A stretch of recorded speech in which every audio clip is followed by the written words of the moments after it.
DM, SP या जो भी अधिकारी रहे सब जामा मस्जिद में गए। वहां हमारे पार्टी के विधायक, हमारे पार्टी के प्रतिनिधिगण, सारे लोगों ने मिलकर जामा मस्जिद का पूरा सर्वे कराया और सर्वे में किसी प्रकार का कोई न उपद्रव हुआ, न कोई तनाव हुआ, कोई बात नहीं। सर्वे करके इन्हें 29 तारीख तक इन्हें रिपोर्ट देनी थी। फिर ये वापस चले गए। 24 तारीख को फिर ये आए और पुनः सर्वे करने की बात के बारे में। पहले बात तो इन्होंने वहां उसके जो वो थे, एक तरह से मुतवल्ली कह लीजिए, चाहे उसके पेश इमाम कह लीजिए, सारे मौलवी और हमारे पार्टी के लोगों से बात करके सर्वे किया।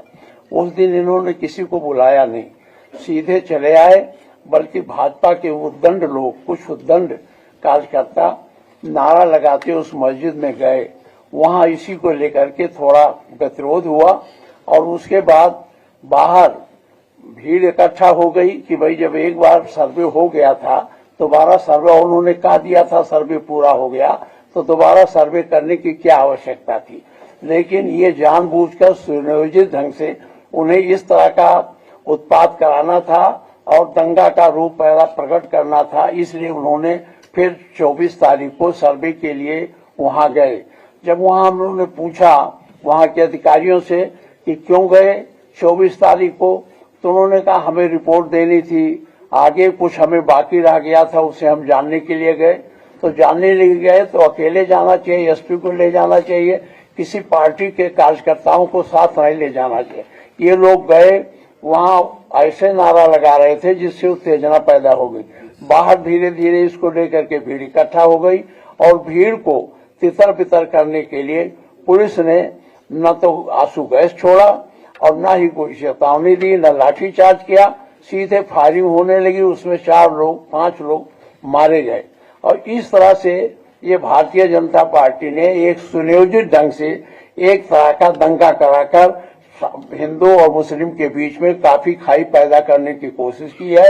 और यह सरकार सांप्रदायिक तनाव पैदा करके अपनी राजनीतिक रोटी सेकना चाहती है। वहां 4-5 लोग मारे गए। हम लोग गए थे, सबसे मिले भी। हमारे राष्ट्रीय अध्यक्ष जी ने हर मृत, जिसके घर मृत्यु हुई थी, जो लड़के मारे गए थे, उनके लिए 5-5 लाख रुपया दिया था। हम लोगों ने उनको 5-5 लाख रुपया दिया। इसके साथ ही वहां फिर डीएम, एसपी भी आ गए थे। उन्होंने अपनी बात रखनी शुरू की। वहां बात आई कि भाई आपने जब कोई चेतावनी नहीं दी, कोई लाठीचार्ज नहीं किया, फिर गोली, तो उन्होंने कहा गोली हमारी नहीं है, ये गोली बाहर से है, इन लोगों ने एक दूसरे पर चलाया, जो सर्वथा असत्य है। और ये कहना कि पुलिस जो है अपने गोली, अपने लाइसेंसी या जो उनके पास हथियार थे उससे नहीं चलाया।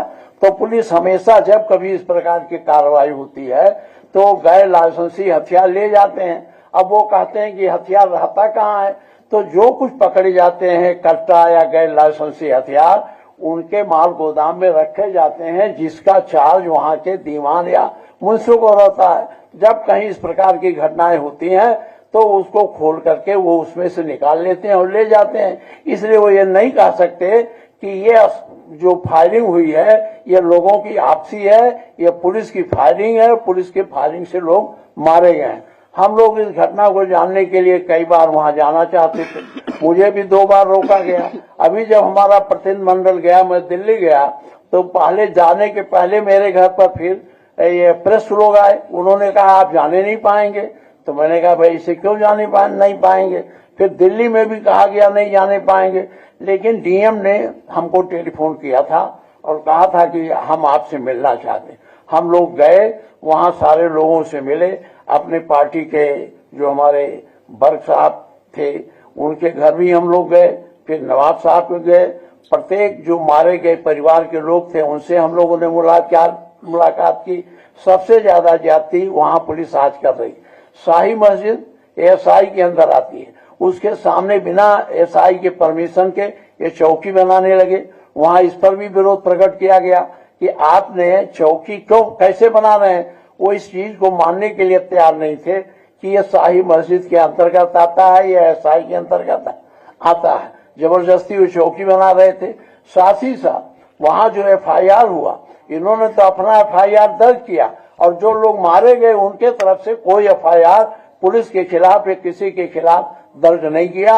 इस तरह से एक सुनियोजित घटना थी और इस सुनियोजित घटना से पूरे प्रदेश में हिंदू मुस्लिम के बीच में जो समरसता थी उसको समाप्त करने का प्रयास इस भारतीय जनता पार्टी ने किया है।